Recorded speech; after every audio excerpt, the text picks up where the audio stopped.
The night she vanished, it didn't begin with noise or warning, it began with silence so heavy it felt wrong in a house that had once been filled with laughter and plans for a new child. A woman in her final months of pregnancy had spent the evening speaking softly with her husband, a man respected in his community, known for discipline and control in everything he touched. But something changed after midnight.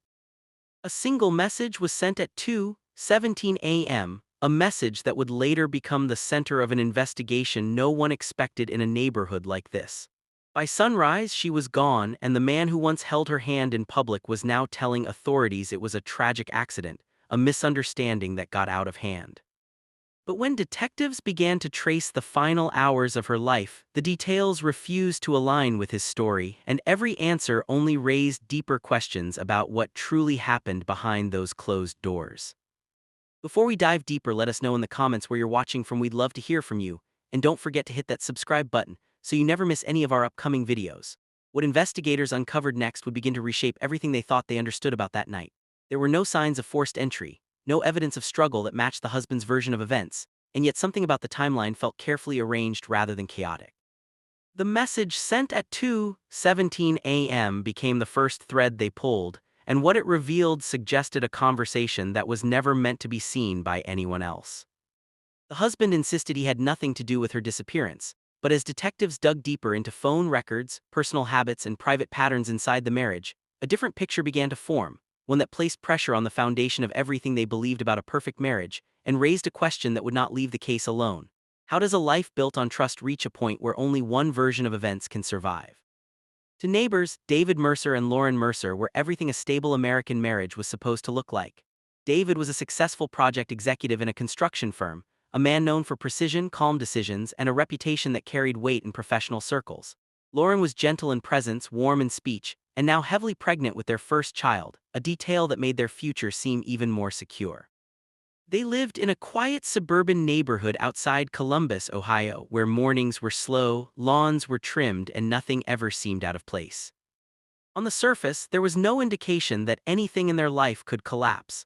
They attended community gatherings, exchanged polite greetings with neighbors, and maintained the kind of routine that suggested control, stability, and long-term planning. But beneath that appearance, something had already begun to shift in ways no one outside their home could see. So how does a life like David and Lauren Mercer's fall apart overnight? What turns a couple like that from ordinary to the center of a police investigation before the sun rises? And more importantly, what was contained in that message sent at 2:17 a.m. that would later become the most critical detail in the entire case? Was it really a mistake that triggered everything, or had something been building quietly for weeks, even months, behind closed doors where no one else was allowed to look? Investigators would later admit that the more they learned about the Mercer household, the less certain they became about what perfect had ever truly meant inside it. And still, one question refused to go away, repeating itself through every interview, every report, and every timeline reconstruction. What exactly happened inside that house in the hours before Lauren Mercer disappeared, and why did David Mercer's version of events never fully match the evidence left behind? David Mercer had spent most of his adult life building a reputation that few people questioned. He was the kind of man who believed structure solved problems, that discipline created stability, and that control was the difference between success and failure. At the construction firm where he worked, he was known for staying late, checking details others overlooked, and making decisions that carried financial weight without hesitation. Colleagues respected him not because he was loud but because he was precise. Every project he touched followed a timeline, every outcome was measured, and every risk was calculated. That same approach carried into his personal life, where routine wasn't just a habit, it was a standard he lived by. Lauren Mercer fit into that structure in a way that made their life appear balanced. She had a softer presence, someone who valued connection and warmth, and as her pregnancy progressed, she focused more on preparing for the child they had both spoken about for years. Their home reflected that transition, a quiet space slowly filling with signs of new beginnings. A painted nursery, carefully chosen furniture, and a sense of anticipation that friends described as genuine. To anyone looking from the outside, David and Lauren Mercer represented a partnership where each person played their role, where stability was not only visible but expected to continue. Their daily lives followed a rhythm that rarely changed. David left early, returned on time, and kept his evenings predictable. Lauren maintained the home, stayed in touch with family, and adjusted her schedule as her pregnancy advanced. Weekends were quiet, sometimes spent together, sometimes focused on preparation for the future they were about to step into. It was a life that did not invite attention, and that was part of what made it seem secure. Nothing about it suggested conflict, nothing hinted at instability, and nothing gave neighbors or acquaintances a reason to question what was happening behind their front door. But over time, small details began to shift in ways that were easy to overlook. Conversations became shorter, less frequent, and more practical than personal. David's focus on control extended beyond his work, shaping how decisions were made at home, how money was managed, and how situations were handled when they did not align with his expectations. Lauren, who once spoke openly, began to withdraw in subtle ways, choosing silence over disagreement, adjusting rather than confronting. It was not something that happened suddenly, and it was not something anyone outside their home could clearly see, but the balance that once defined their relationship was beginning to change. There were also pressures that remained unspoken. Financial commitments tied to future plans, expectations connected to David's career, and the responsibility of an incoming child created a level of strain that neither of them openly addressed. From the outside, those pressures looked like normal parts of adult life, but inside the Mercer household, they added weight to conversations that were already becoming more controlled and less open. The structure that once provided stability began to limit flexibility, and the discipline that defined David's success started to shape the emotional tone of the marriage in ways that were harder to manage. Behind closed doors, things weren't as perfect as they seemed. The image of control and stability remained intact to everyone else, but within that structure there was a growing distance that neither David nor Lauren fully acknowledged. It showed in the pauses between conversations, in the way decisions were made without discussion, and in the quiet acceptance of patterns that no longer felt balanced. And while none of these changes appeared dramatic on their own, together they created an environment where tension could exist without being seen, where pressure could build without being released. By the time Lauren sent the message at 2:17 a.m., whatever had been developing inside their marriage had already reached a point where one moment could change everything. One decision, made in a matter of seconds, would expose the reality behind the image they had spent years maintaining, and it would force investigators to look beyond what appeared stable and ask a question that would define the rest of the case. What had really been happening inside the Mercer home before that night, and how long had it been leading to this moment? In the hours leading up to 2:17 a.m., nothing about the Mercer home appeared unusual from the outside. The lights were off at their usual time, the street was quiet, and the rhythm of the neighborhood remained undisturbed. Inside, however, something small had already set events in motion. It began with Lauren Mercer reaching for her phone, a routine action that had no visible urgency. There was no raised voice, no sudden movement, nothing that would suggest the kind of moment that would later define an entire investigation. Just a message, typed carefully, sent without hesitation, and delivered within seconds. It didn't look like much at first, just a simple message. The kind of message that could easily be overlooked, dismissed, or forgotten in any other situation. But this one carried weight that wasn't immediately visible. It was sent to a contact that under normal circumstances would not have raised concern, but timing matters and context changes everything. The message left Lauren's phone at 2:17 a.m. and within moments it landed in the wrong hands. Not because of a technical error, but because of a detail that would later become impossible to ignore. David Mercer saw it. Exactly how he saw it would become a point of discussion later, but what mattered in that moment was not the method, it was the content. The message revealed something that had not been part of the image they had built together, something personal, something that suggested a side of Lauren's life David had not accounted for in the structure he maintained so carefully. And once it was seen, there was no way to undo it, no way to return to what had existed even minutes before. What followed was not immediate chaos. There was no sudden outburst, no visible reaction that matched the weight of the discovery. Instead, there was something far more difficult to read. David remained quiet, controlled, still, the kind of stillness that doesn't resolve tension but holds it in place. Investigators would later note that this moment, the space between discovery and reaction, was critical. Because it suggested that whatever happened next was not entirely impulsive, not entirely unplanned, but shaped by something deeper than a single message. Lauren, unaware of the full impact of what had just happened, continued as if the moment would pass. But it didn't. The message had already changed the direction of the night. What David now knew could not be unknown, and the balance that had been quietly shifting in their marriage had been pushed into the open in a way neither of them could control. There are moments in every investigation where a single action becomes the dividing line between before and after. This was one of those moments. A message, sent in seconds, created a chain of events that would unfold over the next few hours with consequences no one could reverse.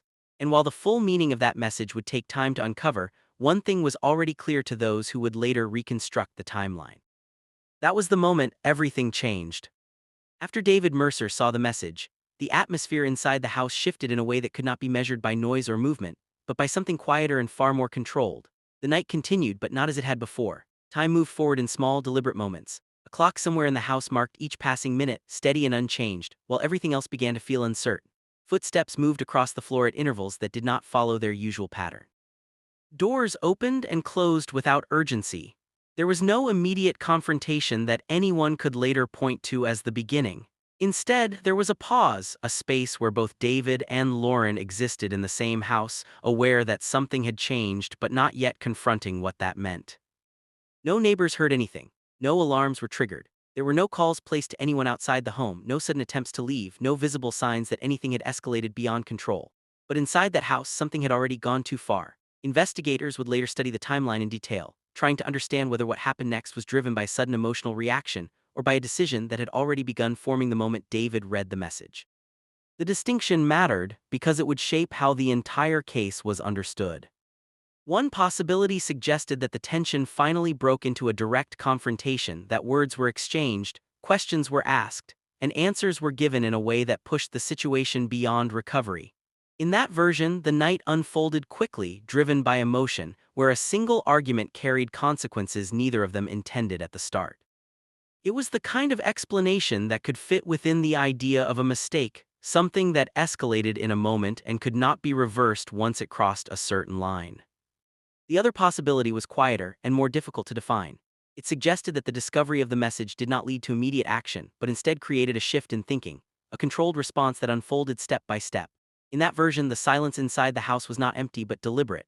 Movements were measured, decisions were made without urgency, and whatever happened next was shaped by intention rather than impulse. It was a version that raised more questions than it answered. Because it implied that the outcome was not entirely unexpected, but the result of something that had already taken form in David's mind. What investigators knew for certain was that Lauren Mercer was last accounted for inside that house. There were no confirmed sightings after that night, no verified communication beyond the message sent at 2:17 a.m., and no evidence that she left the property in a way that aligned with David's initial explanation. The timeline narrowed with every detail they uncovered, and the space between those details became more significant with each passing hour. Inside the Mercer home, the silence that defined that night would later become one of the most important aspects of the case. Because in that silence, without witnesses, without interruption, and without any external record of what took place, something irreversible happened. And by the time the night came to an end, the life that had once been contained within that house was no longer there. And then she disappeared. By the following morning, the Mercer home no longer held the quiet routine it once did. Lauren Mercer was gone, and the first version of events came from David Mercer himself. He reported that something had gone wrong during the night, describing it as an accident, a situation that escalated in a way he hadn't intended. His tone remained steady, controlled, and consistent from the moment authorities arrived. For a man whose wife was missing, his composure stood out immediately. He answered questions without hesitation, provided a timeline that appeared structured, and maintained the same explanation even as details were repeated back to him. The missing person report quickly shifted into something more serious as officers began to examine the home. There were no clear signs that Lauren had left on her own, no packed belongings, no indication of a planned departure. Everything that suggested she was preparing for the future remained untouched. And yet, according to David, the events of the night had unfolded in a way that resulted in her absence by morning. It was an explanation that required closer examination, and investigators began to look at the timeline more carefully. That was when the first inconsistencies appeared. Small at first, almost easy to overlook, but significant when placed side by side. The sequence of events David described did not fully align with the digital records from inside the house. Phone activity showed movement and usage at times that did not match his account. The message sent at 2:17 a.m. stood out immediately, not just because of its timing, but because of what it suggested about Lauren's state of mind in those final hours. It became a focal point, something detectives returned to repeatedly as they tried to understand what had really taken place. Something didn't add up. The more they compared David Mercer's statements with the evidence available, the more gaps they found. His version of events remained steady, but the details around it continued to shift. Investigators began to question not just what he was saying, but what he might be leaving out. Every answer seemed to resolve one issue while creating another, and the timeline that once appeared clear began to feel incomplete. During questioning, David maintained his composure. He did not raise his voice, did not show visible frustration, and did not deviate from the structure of his explanation. But detectives noticed something else, something less obvious than a contradiction. There were moments where his responses felt prepared, where the pauses between questions and answers suggested calculation rather than confusion. It wasn't what he said that drew attention, but how consistently he said it, even when presented with details that challenged his account. As the investigation continued, attention returned again and again to the message at 2:17 a.m. It was more than just a timestamp, it was a marker that divided the night into before and after. Whatever happened in the Mercer home had been set into motion around that moment, and understanding it became essential to understanding everything else. Detectives began expanding their search beyond the immediate scene, looking into communication records, personal connections, and any detail that could explain why that message had been sent, and why it had led to what followed. Then they uncovered something he never expected them to find. What investigators uncovered shifted the entire direction of the case. The message sent at 2:17 a.m. was no longer just a timestamp, it was evidence, and when they finally accessed its full content, it revealed more than anyone had expected. Lauren Mercer had not sent a random or harmless message. It was directed to someone outside the marriage, someone David Mercer knew, and the words inside it made one thing clear: she was preparing to reveal something.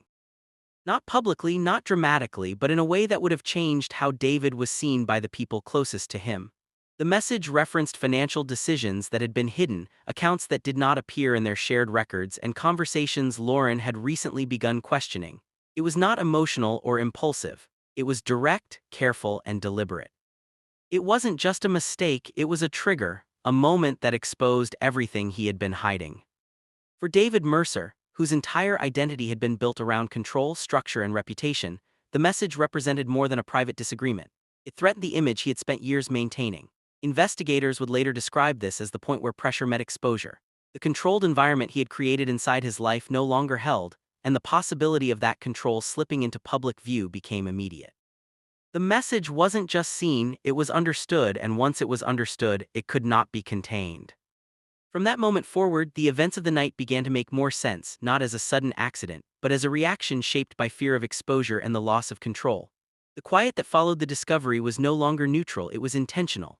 The absence of noise, the lack of visible struggle, and the carefully maintained timeline all pointed toward a response that was measured rather than chaotic. Investigators began to reconstruct what likely happened inside the Mercer home, focusing on how a controlled individual reacts when faced with a situation that cannot be managed through routine or structure. Lauren Mercer had reached a point where she was no longer willing to ignore what she had discovered. The message at 2:17 a.m. was not the beginning of that realization, it was the moment she acted on it. And in doing so, she introduced a variable David could not control. What followed was not a public confrontation, not something that unfolded in front of others, but something contained entirely within the walls of their home. The interaction that took place after that message was never recorded, but the outcome was. By the time the night ended, Lauren Mercer was gone, and the explanation offered by David Mercer no longer aligned with the evidence that had been uncovered. The idea of a mistake began to fall apart under closer examination, replaced by a sequence of decisions made under pressure, driven by the need to maintain control at any cost. The image of a stable marriage collapsed under the weight of what had been hidden, and the reality that emerged was far more complex than anyone had expected at the beginning of the investigation. It was no longer a question of whether something had gone wrong.